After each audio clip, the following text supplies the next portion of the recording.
This is Why My Business Works, the podcast for creative business owners building their business on their own terms. We talk to interior designers and architects running firms of all shapes, sizes, ages, origins, and philosophies to show there is no single prescription for success because success is different for everyone. Business is both an art and a science. No one has a business exactly like yours. I'm Megan Dolly, strategist, CFO, and your hostess. Today, meet Maria Medina. I was immediately struck by your curiosity and tenacity. A lot of designers shy away from direct outreach, but Maria, she was able to pick up the phone and call and pitch real estate stakeholders. Not only did she do it, but she was able to land her first client this way. And that type of courage, paired with her creative eye, is exactly why I am so excited to share her story with you. Maria, welcome to Why My Business Works. Thank you. Thank you so much. I don't know that we were talking for more than 5 minutes before I had to lift my jaw up off the table from you do cold outreach. I just want to start. Actually, we're going to get through the data points so people can recognize where you're at and okay, I've been there or that's where I want to go, wherever they are in their business. How long have you been in business? We've been in business almost 3 years. Oh, It's next year, so 2.5. all right. So you're still a newbie. Yes. But However, we've definitely learned a lot. 2.5. what does your staff look like in terms of size? Are they employees, contractors, part-time, full-time? Is it just you? Right now, it's just me, but a lot of the work I delegate. So, for example, I have someone that does a lot of marketing items for myself, someone that does renderings. I actually even just recently found someone for drawings too. Because what tends to happen is, I can only do so much. So, ideally, actually having these people assisting me makes my projects finish quicker. I meet my deadlines, and a lot of the time, revisions happen. But it's better to have extra hands rather than doing all-nighters like in college. Amen. It took me years. I was like, I can do it on my own. And I'd hire an assistant to do this little thing. And I didn't want to let go of the stuff. And once I found people where I could let go, it was like the sky opened up. Oh yeah. The more you work with them, like the person I delegate my work for marketing, she knows my brand inside out. I've been using her for a while already. So when you start developing those partnerships, you have those revisions on whether it's your brand or the design that you're trying to come up with. But eventually they start learning your style and then it becomes easier. You don't want to just, oh, let me do it on my own or let me find someone else to do Yeah, it. nobody understands it like I do. Well, that might be Yes. true, and nobody's ever Yes. going to until they do. Project size range. What size are your Projects, projects? they vary. I've worked on small bathroom renovation and then to actually working on a multifamily, whereas 6 units, 4 office spaces. So they vary in size. They go from like this tiny 60 square foot project to 10,000 square foot. That's great. How many projects do you handle at once, or how do you count what you can Okay. handle? From experience, my max is 4, depending on the project size. If it's 2 bathroom renovations or a small kitchen project, I'll add a bit more to that, but 4 is the maximum. If I decide to take an additional project, that's when I'm mostly delegating the work. Your preferred pricing model? Preferred pricing model. I follow 2 models. It depends on who it is that I'm working with, right? So, for example, if I'm working with a client that just wants to revamp their home, usually I prefer an hourly fee. But then when it comes to, for example, if I'm working with a builder, I tend to charge by square footage. Okay, great. So your niche, Residential. Most of my work is in residential. I do pick up a little bit of commercial work just because I do have that background, I do have that experience, and some projects they're too exciting for me not to pick up. yeah, But yeah. usually it's solely high-end residential focus. Okay, great. So the work that you pick up, you make it sound like this is like the easy, you just pick it up. You just pick up Oh, work. I wish it was that easy, but it's more like looking for it, chasing after it with grace. Because at the same time, I feel like, as a designer, we have this expectation, and I know I'll be honest, I thought this, when I decided to become an interior designer. We thought high end, everyone is going to come to us everyone is going to want to work with me. And it's like, it's the complete opposite. You need to keep putting yourself out there, meet new people, and constantly talk about yourself, the service you provide, what you are as a designer, why you do it. It starts becoming part of you. This takes practice, right? Yeah, Can definitely. you, do you have a memory of that first time that you put yourself out there? The first time either you picked up that phone call or I say this, there's still a phone that rings. Can you tell me about that first time or what that was like when you Uh-huh. started putting yourself out there, taking that leap? Definitely at the start, it was nerve-wracking. I came from working in an office all day. I was doing commercial work at the time. You constantly get your day-to-day, the client gets brought to you. This is what we're doing. We need you to design the retail space, the workspace. Everything was brought in. And then actually going out, I was just like, wow, what did I put myself into? This is completely different. I don't have someone just being like, here's all the projects, here's all the work, here's all the work. So, ironically enough, I actually had a mentor, I still have, where he runs his own business and does a lot of sales. He taught me you're an interior designer, but also a salesperson because work is not going to be given to you. You're going to have to sell the product. He taught me a lot about what it takes to find your first client, and then even seeing him do it, it inspired me. So during that point in my life, I was like, okay, I have to go to networking events. I have to start doing cold call. He does a lot of cold calls. He still does the old school cold calling. And a lot of, believe it or not, people in sales now, they try to stay away from cold calling, like a lot of the time. So he's like, he was doing his cold calls. So it inspired me seeing how he would pick up his clients. I was like, okay, you know what? I'm going to try this myself. So I ended up writing my own script, kept revising. I would practice to myself. Sometimes I record a video of me doing it. And then eventually it just got to the point where I had to just give myself the motivation, like, okay, let's do it. I would search companies online, call their offices. And then even then, like there's even some platforms that you can use where you can actually go directly to the CEO, CFO, or HR. Because a lot of the time, if you're reaching out, and I had to learn this, if you're reaching out to the receptionist, they're going to forget about it and then that's it. So if you're actually going directly to the source, a lot of the time you're more likely to have a project or develop a collaboration. I ended up doing it, messed it up, still need to perfect it, but it's about being consistent and putting yourself out there even when you get rejected. There needs to be some credit that you're given by that C-suite for just the chutzpah. Oh, definitely. A lot of the time in my life, at least doing the cold calls, there'll be that one person to be like, listen, there's not a lot of designers willing to do that. I actually got a compliment about that yesterday, where they're like, as a designer, you just want the work given to you. People don't chase for it. I want to make this happen. I want to try to make the business happen. You know, if it doesn't happen, it's okay, but I'm going to put my all into it and I'm going to try my best. That's why I ended up following suit. And so far, it's been working out. I don't rely solely on cold calling.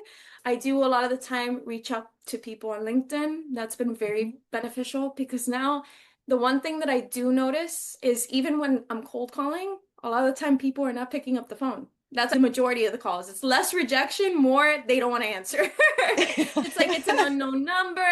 Why am I going to talk to someone I don't know? They'll leave a voicemail. People don't want to talk as much. For example, I was going to purchase a flight ticket recently and I had an issue with my ticket because it wasn't giving me some information I needed.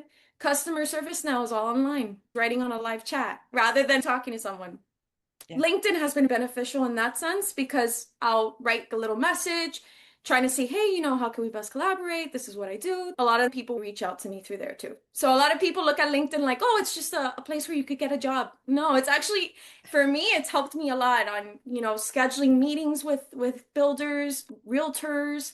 So definitely a very, very good tool. And then definitely just networking, consistently networking. I have a quota that I set for myself where I tell myself, okay, the minimum 3 networkers a month. I try to push for more, but that's usually my minimum. That's amazing. That's got to feel so good when you're able to check off those things. Like I did it. It was scary, Yes. but now I'm like, I can Oh, do that. definitely. I compare it to going to the gym. I'm a very early riser and I go to the gym in the morning. And I remember before me consistently doing this, I remember I had the hardest time, right? So I compare it to that where it's like you have that pre-feeling where it's like you don't want to do it, you're scared, you don't know what's gonna happen, oh, it's gonna be so long. You get that feeling, but once you just, for example, in the gym scenario, once you drive there, you did it. You did the hard work getting there, right? Same with the phone call. Dial the first number, get into it, and it becomes easier. I have a theory that when it comes to art, whatever type of art you have, whether you are a singer, you are a musician, you are an interior designer, whatever it is, rejection is so personal. Yeah. Even before they know the product, they're rejecting you. It's like, no, my art, they don't want it, they don't want me. That's what multiplies how difficult it is to put yourself out and say, hi, I'm Megan Yes. Dolly. I do this awesome Yes. thing. I think you'll think it's awesome too. Oh, yeah. It's happened to me a few times where people have said, I do not have the time for this. Think about it like when I was in college in studio. Usually you had some of those professors where they would go and wreck your work all the time. And you would be like, oh my gosh, my model's so beautiful. And then the professor just breaks everything and throws it to the floor. And they said, how can you come up with this? How can you be an interior architect? I think as you go, it becomes easier and it's telling yourself, it's just a form of criticism.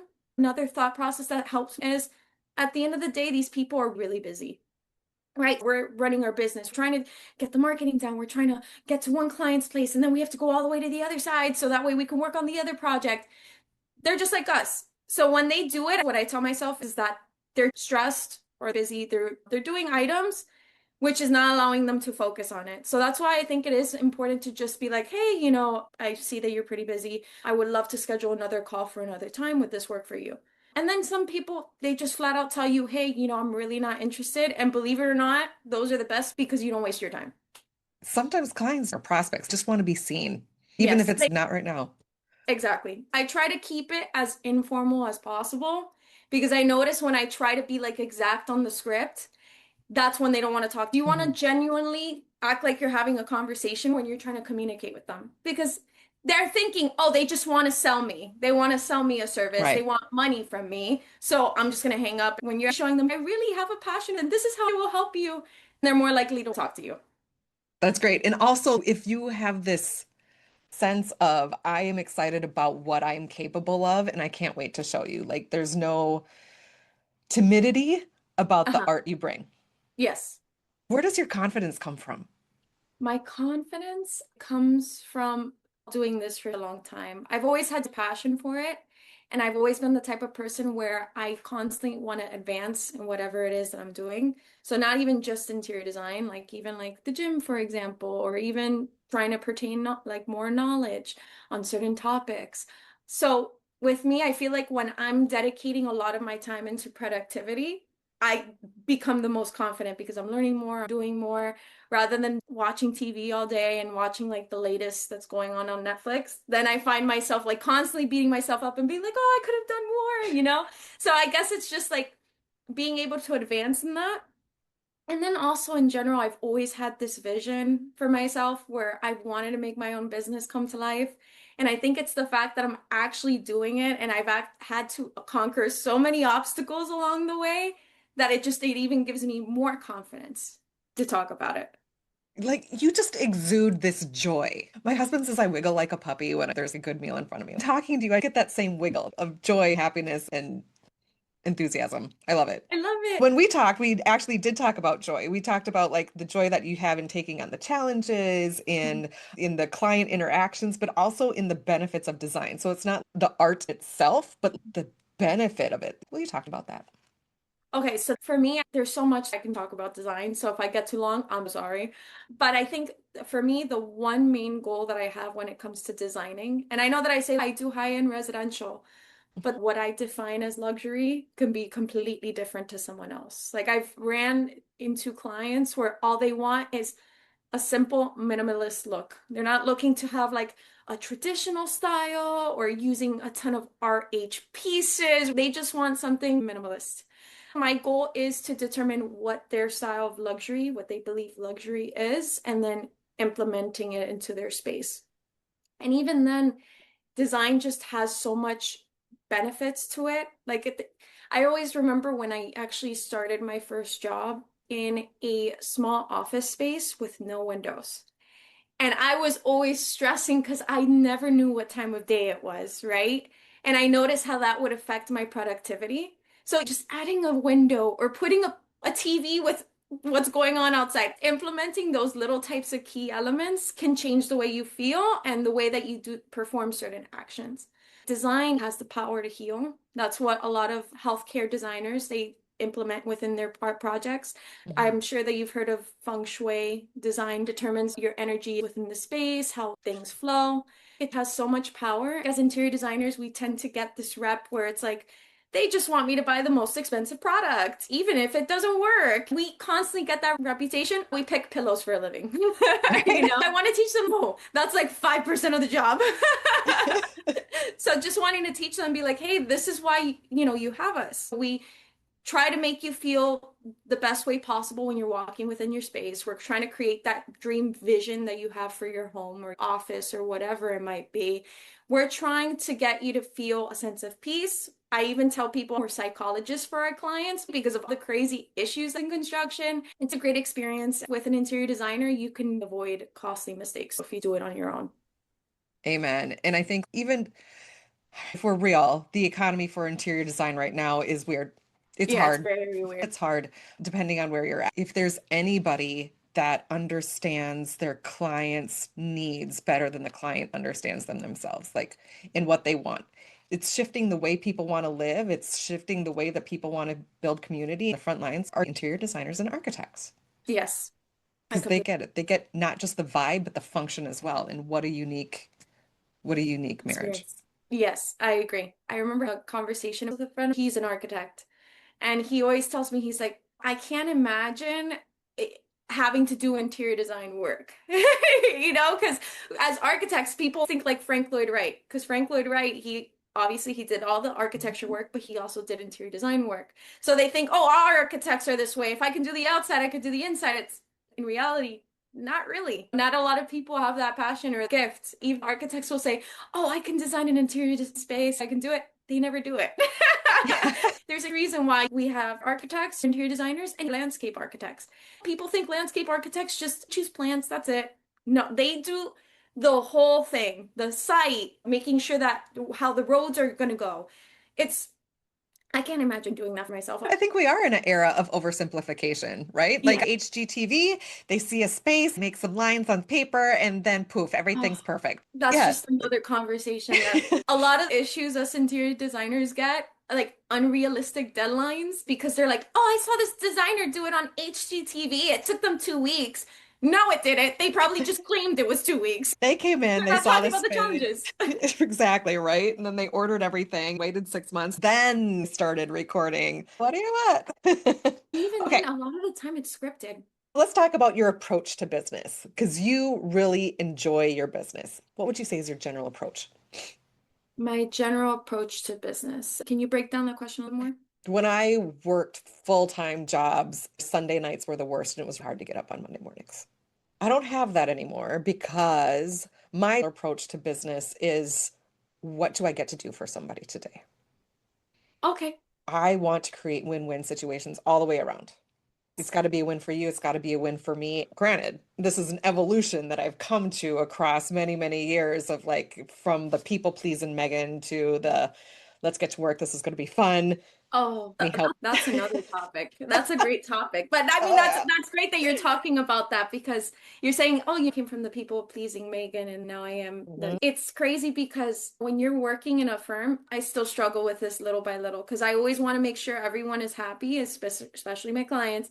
I have to realize I'm the professional. I need to be able to have harder conversations with them. So you get programmed to just, yes, yes, yes, I'm going to get all this done. I'm going to make sure everything happens.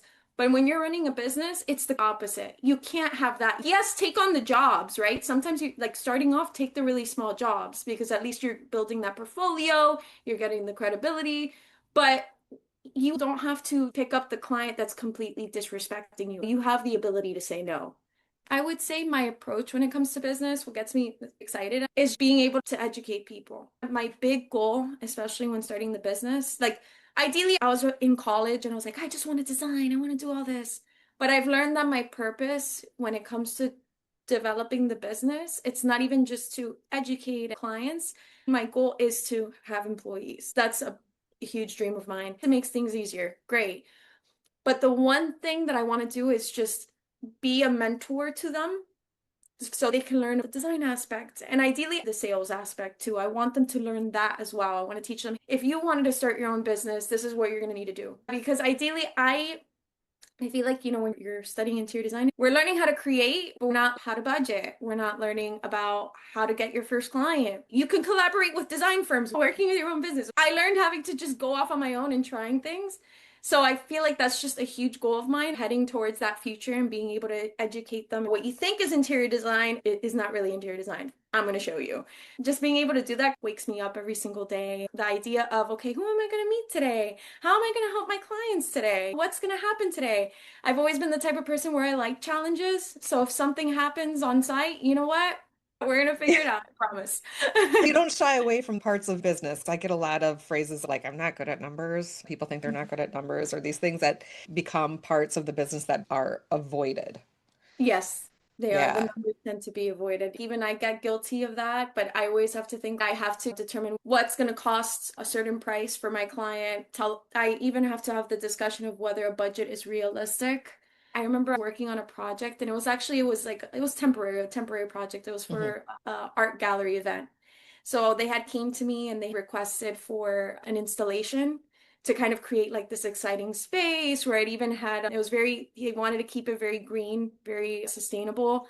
We ended up using a lot of wood pallets too throughout the space. So it came out great, but they had told me, we want to keep it $500. I was like, no. Like even if you go, because some people have that logic where it's like, it's sustainable, but should be cheaper. Actually, it tends to be the opposite, but you save in the long run with sustainability. You have to have those conversations.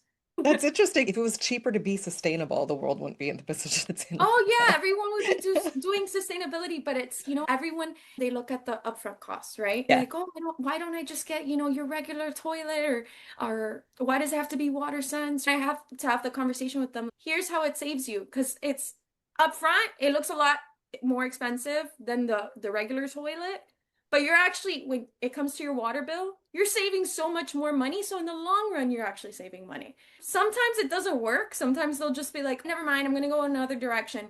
You have to let Yep. them learn. Amen. Sometimes we just need to let people be the people that they are. Yes, exactly. If you could wave a magic wand and change something about the industry, what would that be? Kind of touching on what we just talked about, I would say the big one is changing the education curriculum. Definitely revise HTTV too. I think it's just definitely how we're learning about interior design. Like we should be focusing more on the important aspects of the industry. We need to learn how to draw floor plans, create a design concept, but we're missing important steps like business development. Mhm. Learning how to create connection with your client. You're trying to promote safety with them and be like, hey, this is why I'm safe to work with. This is how I'm going to help you create a successful project. But we don't do that. We don't learn how to actually communicate with people, have them trust us, confide in us, let them know like, hey, like I'm a phone call away if you need any help, if you have questions, just simple things like that. I would say that is something I would definitely change about the industry. People don't really realize that. Yes, we love being creative, but there's Yeah. so much more into it. Okay, great. So we've learned quite a bit of what you want for like your employees in the future of your business, and we've learned how and where you came from. Is there anything you're looking forward to or nervous about in the future of your business? It's kind of touching on the employees aspect. Mhm. It's exciting but nerve-wracking. I've seen other businesses, as an interior designer, it's important to have mentors. You need to be a mentee, right? It doesn't necessarily have to be just an interior designer. I've been fortunate enough where while running my business, I've had a mentor that she runs her own interior design business. She has about 3 employees under her right now. She works in the architecture space. So she's actually taught me a lot about what it takes to have to manage people and everything else. And then I even have the previous mentor that I mentioned in sales. Just being able to see their experiences, it gets me nervous because Mhm. it's a lot of money you're putting into employee. Ideally, they're an investment. It's not to be like, do what I say, right? It's more like, hey, you're trying to add more for me while I can go off and do something else. I'm teaching you how to perform better, you can do better. but then the amount in taxes, the amount in finances you need to put in, because I want to, for me, I feel like I want to be that business owner where I invest in them heavy. So like, for Mm, example, I want them to networking. The big one, you guys need to go to networkers. I will put money down for you to go because that's a great way to learn business development. You learn how to connect with people, see how, what it is that they're looking for, how to basically like close a sale, close a yeah. deal in that sense. I would invest in that. What gets me nervous is mostly the finances that are going to go into it, to be Yeah, honest. that's interesting. You touched on watching your mentors. We Yeah. see a lot of things on future-proof your business, and there's no such thing as a future-proofed Oh business. no. I started learning a lot of, okay, I know I'm deviating a little bit, but a lot of people tend to look a lot on social media, right? Like, for example, I use my social media page to market, but also follow other interior designers to learn about them, see what they're doing. One thing I've learned about business is we'll look on Instagram and think, oh my gosh, this business is doing amazing. They must be making billions. But in reality, they're struggling just like you. Yeah. It's presented differently. So in reality, from what I've learned, it doesn't have to be finances. It could be just how they're trying to manage their team. They notice some Mhm. of the employees they hired are not performing in their best capability, or a situation goes on with another employee, or clients that they were expecting to have and they're giving them the hardest time. There's so much going on in the back end, and it's important to realize, okay, everyone is struggling in their business. It's just about tackling the obstacle, and then you run into another obstacle and to figure out that obstacle. I love that realistic viewpoint. That's Yeah, realistic, right? Like we it is. hope we set these goals of when I reach this pinnacle, everything will be right with the world. Oh, no. If we find joy along the way, like the Yes, pinnacle doesn't matter so much. It's just like, exactly. I enjoy being here. Yes, Okay. exactly. And we have to be flexible. We want things done this way at this time. You have to shoot for your goals, try to meet deadlines, write everything out, but also we have to be adaptable and flexible. So if, Mhm. God decides, you know what, this is not working, let it be. Keep striving, keep trying, and eventually you'll overcome it. If I were to talk to your clients, what would they tell me about why they love working with you? They think I'm very excited all the time. They're like, oh, you're so positive. Even through all the chaos, you just seem positive. That's one thing they would say about me a lot, and that I'm very driven. I always meet my deadlines the best way possible. Even if it's, for example, something that may seem unrealistic, I always try to come through because I'm a hard worker. I think, would I like that if it was done to me, for example? So, like, let's say if I have a project and I promise them, oh, okay, it's going to be 2 weeks or 3 weeks, and then I just don't respond, I wouldn't like that. I would be upset. So, I try to meet deadlines, and if something happens out of the blue, communication. So, that's a huge one. That's awesome. Second question, and did not prep you for this one at all, so feel free to pause or whatever you need to think about. Okay. If you're going to give shout outs to other interior designers, Mhm. other architects, who would be your top three? Oh, okay. Merit Design Co. I believe it's a close friend of mine, a interior design friend of mine. She's amazing to work with. Her style, she kind of focuses the same thing as me, but she has a realtor business on the side. So she does real estate and then she also does interior design work. Her style is more on the coastal vacation vibe. I highly recommend her. Can I recommend builders too? Sure. Builders, BEM Custom Builders, definitely a huge company to work with. They're amazing. Ross Brothers is another one. And then other designers. Agape Design is amazing company. They do a lot of architecture work too, but they're more on the northern end, not in Florida. Soraya Patricia Interiors is another one. Great high-end residential cultural design. And I would say oh, actually, yeah, no, that's about it that I can Beautiful. off the top of my head. Beautiful. I love it when people root on other people. Right. Definitely. It's important to connect with people in your field and communicate because a lot of the time people are thinking competition wise, and it's to me it's I think you only become successful if you help others succeed. You can learn how if your payment structure is not working, whether you're having an issue in the construction field. So it's good to stay connected with other designers, architects, and builders. Any closing remarks, Maria? Get an interior designer, really important. Thank you so much for coming on today. I love your energy, your philosophy, your perspective. I think you're going to be doing great things and I going big appreciate places. it. Thank you. Thank you for listening to Why My Business Works. I hope you found some ideas, perspectives, and a little shot of courage to do things your way. Until next time, I'm Megan Dolly, and I'm rooting for you.